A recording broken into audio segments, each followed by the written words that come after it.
Salve, salve, galerinha do primeiro ano. Vamos dar continuidade aqui à nossa aula de Biologia 2. Né? Estamos vendo aí Zoologia dos Invertebrados. E nós já vimos o primeiro grupo, que foi o grupo dos poríferos, os animais que apresentam inúmeros poros, seguindo do grupo dos quinidários, os animais que apresentam células urticantes. E agora o terceiro grupo, o terceiro filo animal, né, na ordem evolutiva, nós temos aqui os platelmintos, os vermes de corpo achatado. Né? Plate significa achatado e aumento significa verme. Aqui a gente tem a imagem de um Schistosoma mansoni, né, verme causador aí da esquistossomose. Tá? Costuma parasitar aí tanto caramujos como o homem, né? A gente vai falar dele daqui a pouquinho, tá bom? Então vamos lá.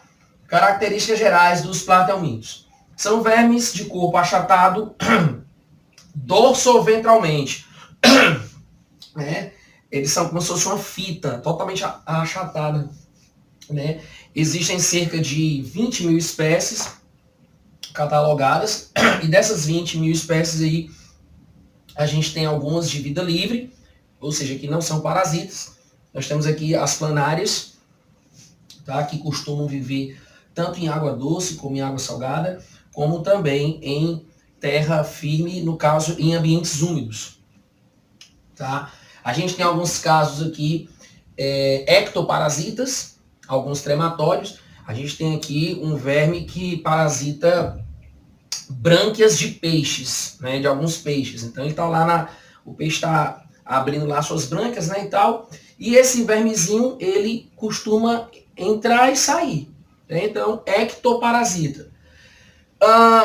E os endoparasitas, nós temos aí as tênias, né, as famosas solitárias. Aqui elas, né, um dos maiores vermes que tem, parece uma fita métrica, tá? Costuma parasitar aqui intestinos aqui, tanto do homem como do porco, como do boi e de outros animais. Né? Aqui é mostrando o Schistosoma mansoni, mais uma vez, né? Que é um endoparasita aqui tanto do caramujo como do homem. E aqui a gente tem a fascíola hepática, que também é um platelminto parasita aqui do fígado de carneiros. Né? Então, nós temos aqui alguns exemplares aqui dos platelmintos. Tá? Quanto às características embrionárias, eles são triblásticos, ou seja, eles apresentam 3 folhetos germinativos. Né? Lá nos quinidários, a gente viu que eles são diblásticos. Né? Eles só têm o ectoderma e o endoderma.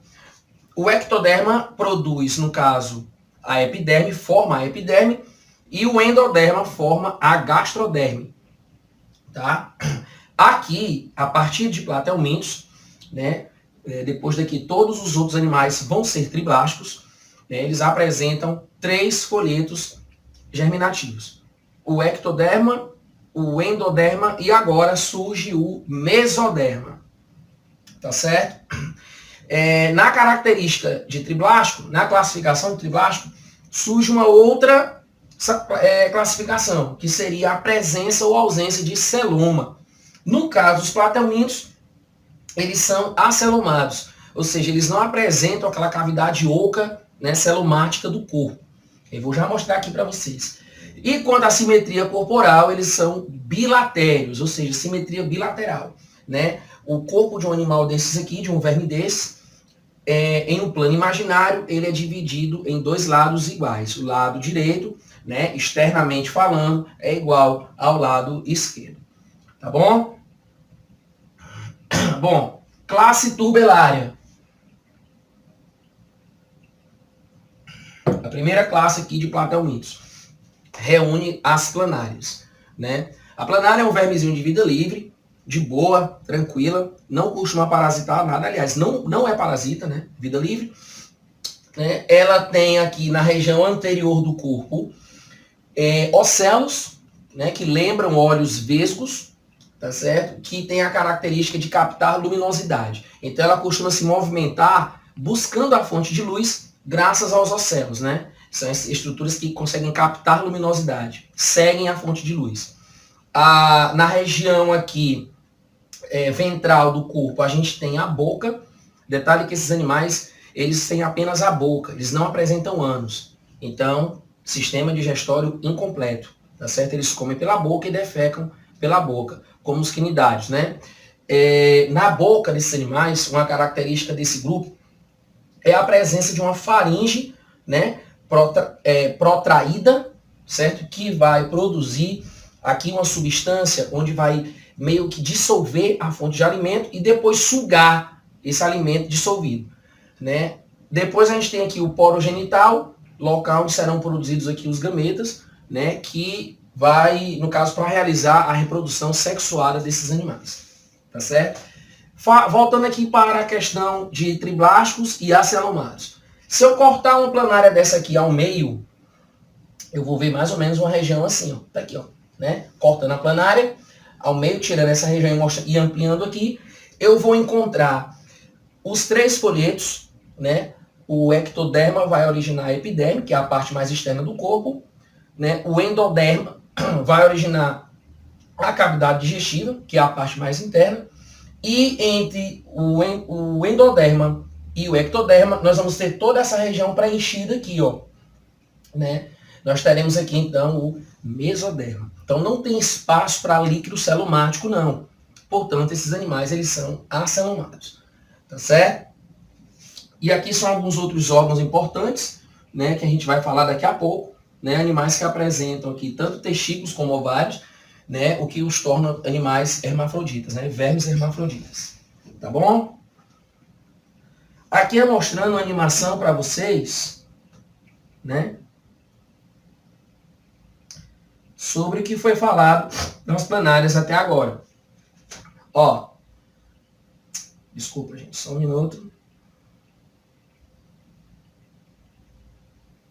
Vamos ver aqui a animação. Aqui é mostrando a planária, né, o vermezinho de vida livre. Aqui a visualização no microscópio, né, de planárias coletadas, certo? Mostrando aqui exatamente os ocelos, né, que vão perceber luminosidade. E a simetria desse verme, né? Apresenta 2 lados iguais em um plano imaginário e eles apresentam a característica de regeneração, né? Gleilson, quer dizer que a planária ela vai se regenerar, né? Ela apresenta células totipotentes que vão produzir, né, a outra metade perdida do corpo e aí esses animais eles vão realizar também uma reprodução assexuada por regeneração, né? Interessante, a gente vai já falar sobre isso.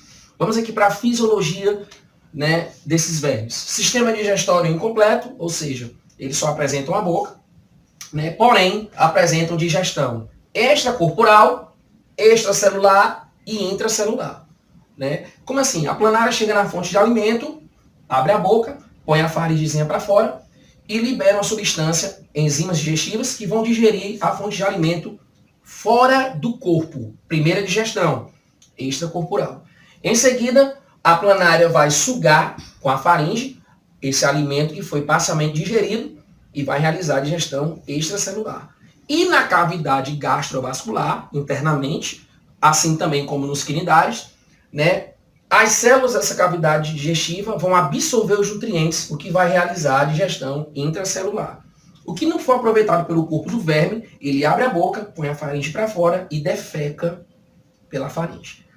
Tá certo? O sistema respiratório desses vermes é ausente, porém as trocas gasosas ocorrem diretamente entre as células e o ambiente. Então nós podemos chamar assim de meio que uma difusão cutânea, né? Ocorre uma troca aí, né, com o meio ambiente desses gases.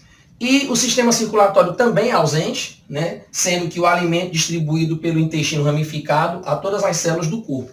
Ou seja, ocorre uma distribuição do alimento, quando ela acabou ingerindo, né, mas sem a presença de sangue. Tá? Ou seja, esse animal não tem sistema circulatório.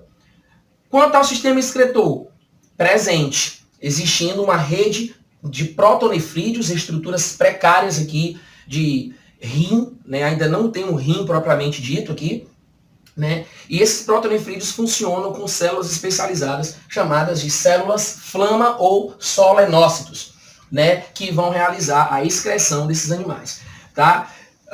Solenócitos comunicantes através de poros excretores na superfície dorsal do corpo, eliminando os rejeitos, tá? Então aqui é mostrando para vocês, ó, o local exato da célula flama, ó, aqui, né, fazendo uma ampliação desse local. A célula flama está bem aqui, ó, né, e ela vai realizar a excreção desses vermes, né? Então o sistema excretor dos platelmintos é realizado através dessas células aqui, beleza? E para encerrar aqui essa primeira parte da classe trematoda, né, desculpa, a classe turbelária, a gente vai falar aqui do sistema reprodutor, né? Esses vermes eles apresentam reprodução assexuada por regeneração, né, através de células totipotentes que vão regenerar a parte que foi perdida. Então, se eu cortar uma planária em 2 pedaços, eu terei aí 2 novas planárias, né? A região anterior vai originar um todo, o pedaço do meio vai regenerar tanto a região anterior como a região posterior, e a região posterior vai regenerar o corpo todo.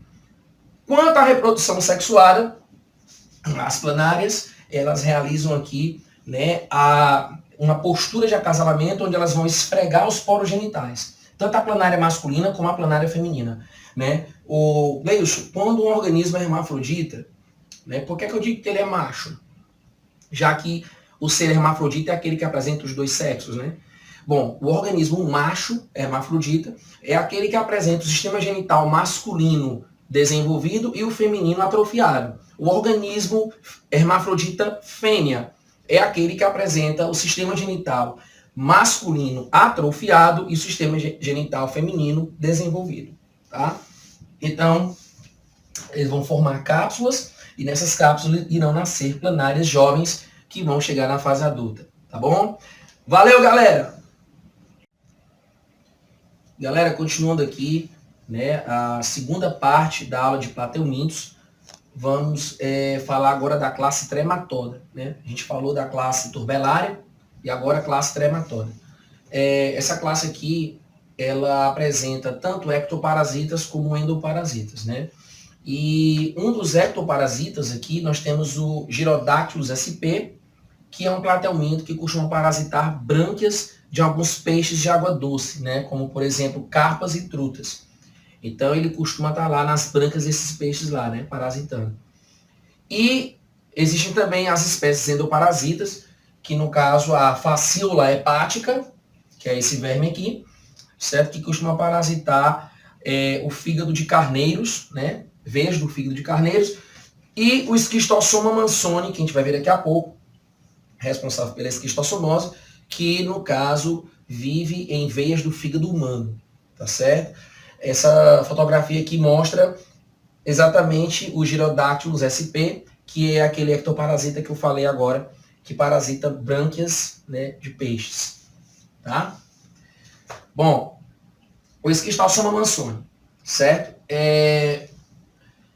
Causa a doença esquistossomose, né, conhecida como barriga d'água, né? Como esse verme ele vai parasitar lá as veias do fígado humano, né, ocorre meio que as pessoas que têm esquistossomose ficam com essa região abdominal meio que inchada, como mostra aqui na foto, né, desse menino, aqui, quadro clínico conhecido como barriga d'água, nome popular da doença esquistossomose.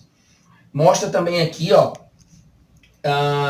o macho e a fêmea que estão sempre, né, unidos, certo? Nós temos aqui um caso de dimorfismo sexual, ou seja, diferença de macho e fêmea, coisa que não tem, que não existe lá nas planárias. Né? As planárias elas eram hermafroditas, né? Mas aqui nós temos, no caso, o verme masculino e o verme feminino.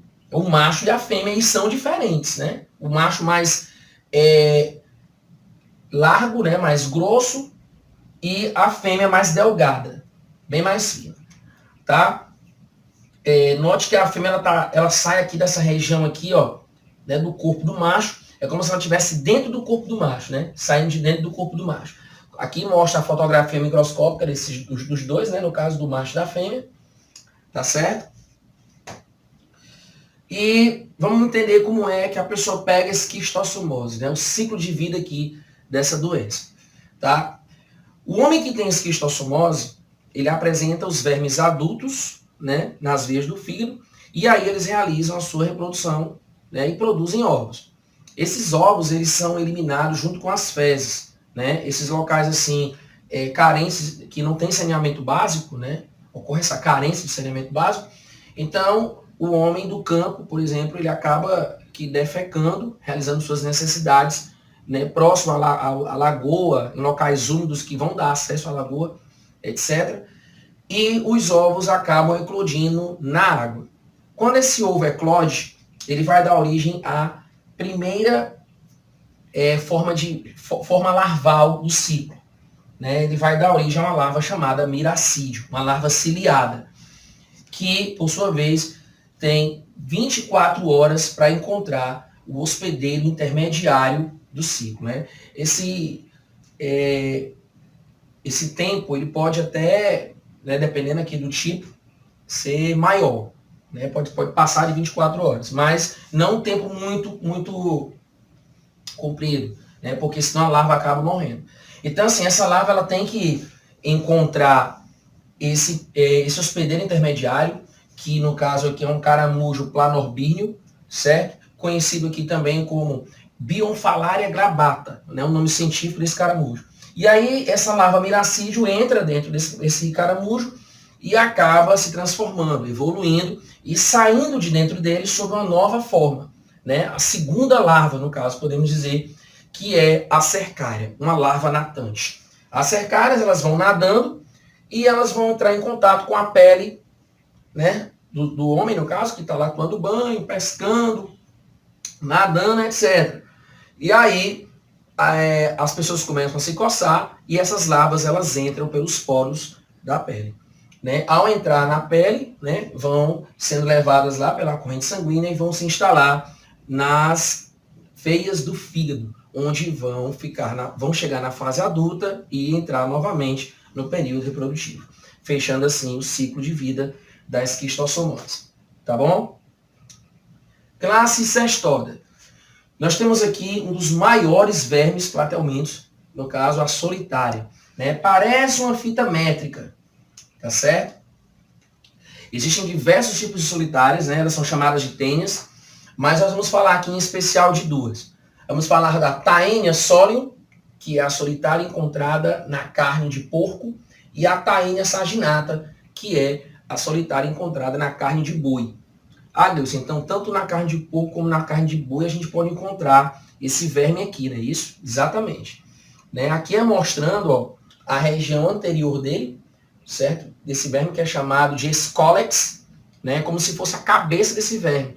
E o corpo é todo dividido em, né, estruturas meio que segmentos. Né? Mas a gente não vai chamar de segmentos, vamos chamar de proglótides. Tá? Então quer dizer que cada quadradinho desse daqui é uma proglótide. Né? Então a gente tem aqui as proglótides que são mais próximas da escólex, essas daqui, ó, a gente vai chamar de proglótides imaturas. Né? Por que esse nome, Gleus? Porque cada proglótide dessa daqui apresenta os dois sistemas genitais. Então a própria proglótide realiza meio que uma autofecundação. Tá certo? Então cada proglótide dessa daqui vai ter os dois sistemas genitais, né? Tanto o masculino como o feminino. Tá certo? Mas as proglótides que estão mais próximas da escólex, como eu acabei de citar, elas ainda não apresentam seus sistemas genitais desenvolvidos. As proglótides que são mais afastadas da escólex, elas já apresentam sim, no caso, sistemas genitais desenvolvidos. Nós chamamos então aí de proglótides maduras, né, ou maturas. Por quê? Porque essas proglótides elas já podem entrar em reprodução, elas já podem se autofecundar. E a última proglótide, né, a última proglótide do corpo, que já está cheia de ovos, ela vai se desprender do corpo, né, e ela cheia de ovos, ó, ela vai, no caso, se abrir e liberar esses ovos, né, dentro do hospedeiro. Tá? Nós chamamos essa proglótide aqui, cheia de ovos, de proglótide grávida. Tá? Por quê? Porque ela está cheia de ovos. Ok? Uma diferença aqui da escólex, da tênia, da Taenia solium e da Taenia saginata.